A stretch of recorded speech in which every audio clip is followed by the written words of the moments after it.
Ok, tao ngày nên bà hai thì giới thiệu bọn chúng mình nâng cả origin point nâng cảm vị trí Blender. Rồi giờ đang ấy chúng mình nâng origin point. Giờ vậy dạng thì ở xuống đáp cái hai tha cột ạ bảo vệ. Cái nâng cả này pi sầm khăn cứ sắp cả scale hay nâng cả rotate.แล้วưu tiên họ tha tí mình bài trường mà cú hay bị thông bể, ưu tiên họ thông bể chẳng ai bị tội tịch. Nhưng shift sẽ tăng pi nâng máu, chỉ so s tầm by scale không nhớ. Bây giờ scale tới cứ scale tới cả con bát rồi boss bài trường bao giờ nâng anh mà đám nhận đọc bài trường vì máu. Và thay bao giờ ưu tiên họ bị tội bể gì so s gì scale máu. Chắc bà đồng thay bị scale từ cái này cái nữa, bị scale từ cái bó lưỡng nè. Lưỡng đến cái hai thá origin point nâng anh. Ưu tiên đó những ai phải cả rotate, chỉ so a đặc biệt phải cả rotate gì là ưu tiên họ. Nhưng power chung với vậy, khi ở cứ biết power chung với vậy kia, chung với origin point nâng anh. Giờ khi sai tre mới ở thế. Nâng cái tôi chúng mình nâng origin point bao giờ nâng anh. Đôi khi đó chúng mình bài trừ bao giờ cho so a gì, nhưng ai bằng power chung với origin point bàn đôi khi ở. Ok, chứ đặc biệt như số dấu nhưng bà hành thìយើងពណ៌ថ្មីមួយទៀតគឺតើទៅជាមួយនឹង cube របស់យើងជាយើងនឹងឃើញច្បាស់ពាក់ព័ន្ធជាមួយនឹង origin point អូខេតោះនេះជា default cube របស់យើងឃើញមានក្របលឿងមួយនៅកណ្ដាលនេះអញ្ចឹងជាទូទៅ default របស់វានៅកណ្ដាលតែម្ដង origin point របស់យើងហ្នឹងអូខេអញ្ចឹងឧទាហរណ៍ថាខ្ញុំចង់ធ្វើការបដូរ origin point ប៉ុន្តែមុននឹងធ្វើការបដូរចង់បង្ហាញឲ្យយើងមួយដែរពាក់ព័ន្ធជាមួយនឹង edit mode ហើយនិង object mode រាល់ពេលដែលយើងធ្វើការ edit ទៅលើ object របស់យើងជា tape អញ្ចឹងហើយយើងធ្វើការរំកិលវាឧទាហរណ៍ជា SR select all អញ្ចឹងមកយើងរំកិលវាពេលយើងរំកិលនៅក្នុង edit mode object របស់យើងហ្នឹងយើងឃើញថា origin point របស់យើងនេះអត់រត់ទៅណាគឺនៅតែដែលឃើញអត់វាអត់ទៅណាទេអញ្ចឹងគឺជា tape របស់វាមកអញ្ចឹងគ្រប់យ៉ាងគឺវាគេនៅខាងក្រៅតែម្ដងឃើញអត់ហើយយើង scale សាក់មើលជា SR scale វាមកគឺវា scale ចូលទៅកាន់ origin point មួយនឹងឯងរួចkhiដែរ rotate យើង rotate ជុំវិញ origin point មួយហ្នឹងគេឥឡូវលុបចោលសិនមកជា SR X shift A mesh យើងយក cube ធម្មតាអូខេតោះឥឡូវឧទាហរណ៍ខ្ញុំចង់ធ្វើការរំកិល origin point របស់យើងនេះមកកាន់ចំណុចណាមួយផ្សេងពីហ្នឹងឧទាហរណ៍ថាខ្ញុំអត់ចង់ scale ពីកណ្ដាលទៅទេខ្ញុំចង់ scale ពីបាតទៅវិញអូខេគឺ scale ចូលទៅកាន់បាតរបស់វានេះអញ្ចឹងគ្រប់យ៉ាងគ្រប់គ្រងនៅខាងក្រោមតែម្ដងហើយយើងដឹងហើយថា origin point របស់យើងនេះគឺជាលក្ខកំណត់ទីតាំងរបស់ object មួយទៀតអញ្ចឹងឧទាហរណ៍របស់យើងនេះនៅកន្លែងនេះយើងមើលជាសរ end មួយមកគេហៅថា side panel ក្នុង item របស់យើងនេះមាន location យើងឃើញមាន x y z តម្លៃរបស់វាបានផ្លាស់ប្ដូរហើយទីមុនហ្នឹងគឺផ្លាស់ប្ដូរអញ្ចឹងហើយទី z ទៀតមកផ្លាស់ប្ដូរទៀតគឺផ្លាស់ប្ដូរចេញពីអីគេចេញពី world axis មួយនេះដែលធៀបទៅនឹងអីគេទៅនឹង origin point ឥឡូវឧទាហរណ៍ដាក់លើនឹងមកជាសញ្ញា delete ទៅ0វិញកាលពី0វិញគឺវារុញ origin point របស់យើងនេះទៅកាន់អីគេ world axis ចំកណ្ដាលតែម្ដងតោះនេះប៉ុណ្ណឹងអញ្ចឹងឧទាហរណ៍ខ្ញុំចង់ឲ្យ cube របស់យើងនេះឈរទៅលើអីគេឈរទៅលើ floor របស់យើងឲ្យចំកន្លែងនេះអញ្ចឹងតោះទៅអីគេ origin point របស់យើងនេះទៅចំអីគេខាងក្រោមនេះដែរមិនអញ្ចឹងដាក់ពី0មកគឺវាចំខាងក្រោមនឹងតែម្ដងតោះនេះប៉ុណ្ណឹងអូខេអញ្ចឹងឥឡូវឧទាហរណ៍ចង់ដូរវាទៅខាងក្រោមយើងធ្វើម៉េចមានច្រើនវិធីទី1យើងអាចជីក tape តទៅទៀតយើងមើលកន្លែងនេះយើងបង្វិលវាឡើងទៅលើចង់ដាក់ origin point នៅកន្លែងណាមួយឥឡូវឧទាហរណ៍ដាក់ខាងក្រោមហ្នឹងជើងចូលមកកាន់នេះគេនេះគឺទៅលើ face mode ចុចលើវាមកដើម្បីធ្វើការ select វា select ប៉ុណ្ណឹងហើយយើងអាចចុចអក្សរ shift s គឺ snap ទៅកាន់នេះគេយើងយក cursor to selected មានថាយើងយក 3D cursor របស់យើងនេះមកកាន់កន្លែង selected ធ្វើតាមខ្ញុំសិនទៅ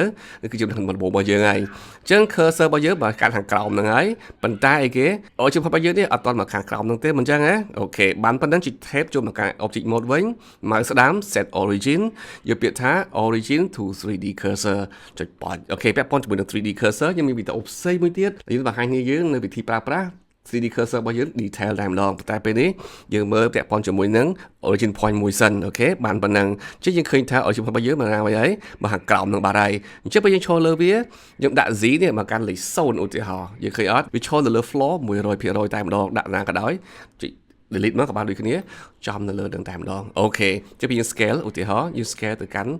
កន្លែងនឹងចង់ rotate ក៏ rotate ជុំវិញកន្លែងនឹងដូចគ្នានេះតើទៅជាមួយនឹងorigin point របស់យើងអូខេឥឡូវឧទាហរណ៍ចង់ធ្វើការកំណត់ origin point របស់យើងនេះមកកាន់កែងទាំង4នេះកន្លែងណាក៏បានដែរឧទាហរណ៍ចុច tab មួយមកខ្ញុំចុចអីគេខ្ញុំចូលមកកាន់ vertex mode ដើម្បីកំណត់អីគេ vertex របស់វាខ្ញុំចង់បដូរវាមកដាក់កន្លែងហ្នឹងឧទាហរណ៍ជាយើងធ្វើម៉េចដូចមុនដែរគឺយើងចូលមកកែ edit mode ហើយយើងធ្វើការ select ទៅលើ component របស់វាមួយជា vertex ក៏បានជា edge ក៏បានជាអីគេជា face ក៏បានឥឡូវ vertex ហើយយើងចុចគេទៀតចុច shift s មួយមកយើងយកអីគេយក cursor to selected អញ្ចឹងវាយក 3D cursor មកកាន់កន្លែងហ្នឹងចុច tab ចូលមកកាន់ edit mode វិញ mouse ស្ដាំ set origin to 3D cursor មកដូចគ្នាអត់ទេមកដូចគ្នាអានេះតែទៅជាមួយនឹង face ហើយនឹង vertex ចុច tab ម្ដងទៀតខ្ញុំចូលមកកាន់ edge mode ម្ដងចុចនៅលើ edge របស់យើងនេះមកបន្តមកទៀតយើងអីគេយក shift s cursor to selected ចំកណ្ដាលតែម្ដងយើងឃើញអត់ចុច tab មកកាន់ object mode mouse ស្ដាំ set origin to 3D cursor អញ្ចឹងវាចូលមកកាន់ 3D cursor កណ្ដាលនឹងតែម្ដងអញ្ចឹងពេលយើង scale គឺវា scale ចូលកន្លែងហ្នឹងពេលយើង rotate ឧទាហរណ៍ x គឺវា rotate ជុំវិញ 3D cursor របស់យើងតែម្ដងអូខេតែតាមវិធីមួយហ្នឹងគឺវាស្មុគស្មាញចាំដំណាក់កាលមិនអញ្ចឹងណាខ្ញុំបង្ហាញវិធីមួយទៀតគឺលឿនជាងហ្នឹងដែលមិនចាំបាច់ធ្វើការទាញមួយអញ្ចឹងទេជាយើងធ្វើមិនវិញគឺយើងប្រើប្រាស់ affect origin ហ្នឹងអីគេឥឡូវឧទាហរណ៍យើងចូលលើ object របស់យើងដដែលនៅក្នុង tool របស់យើងនេះយើងឃើញមានកន្លែង option របស់យើងនេះ item គឺ tool ខាងក្រោមនេះទី2ហើយមានកន្លែង transform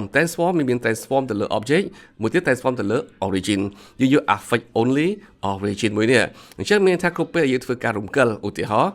z គឺវារំកិលអីគេ origin y វារំកិល origin របស់យើងទៅខាងក្រៅមួយទៀតអញ្ចឹងយើងអាចធ្វើការរំកិលវាទៅដាក់កន្លែងណាក៏បានចុះសោះ G បានដូចគ្នា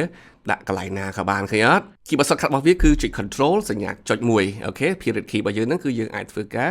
បើក affect only origin យើងឃើញកន្លែងនេះគេដាក់ថា x y ហើយនិង z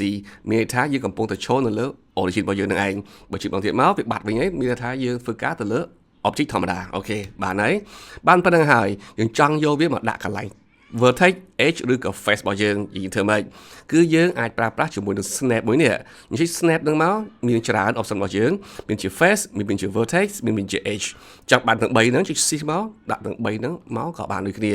ពេលយើងមាន snap ចឹងហើយអញ្ចឹងសរ G មកយើងរំកិលមកដាក់ទៅលើ vertex វានឹងឆក់ទៅកាន់ vertex ចុចមួយប៉ោតឃើញអត់គឺវាយក origin point របស់យើងមកដល់ vertex នឹងតែម្ដង G ម្ដងទៀតមកដាក់នៅលើ edge ឃើញអត់វាចំនៅលើ edge របស់យើងតែម្ដងលើ face វាឈរឲ្យចំនៅលើ face របស់យើងដូចគ្នាអូខេវិធីមួយទៀតយើងមិនចាំបាច់បើក snap នោះទេ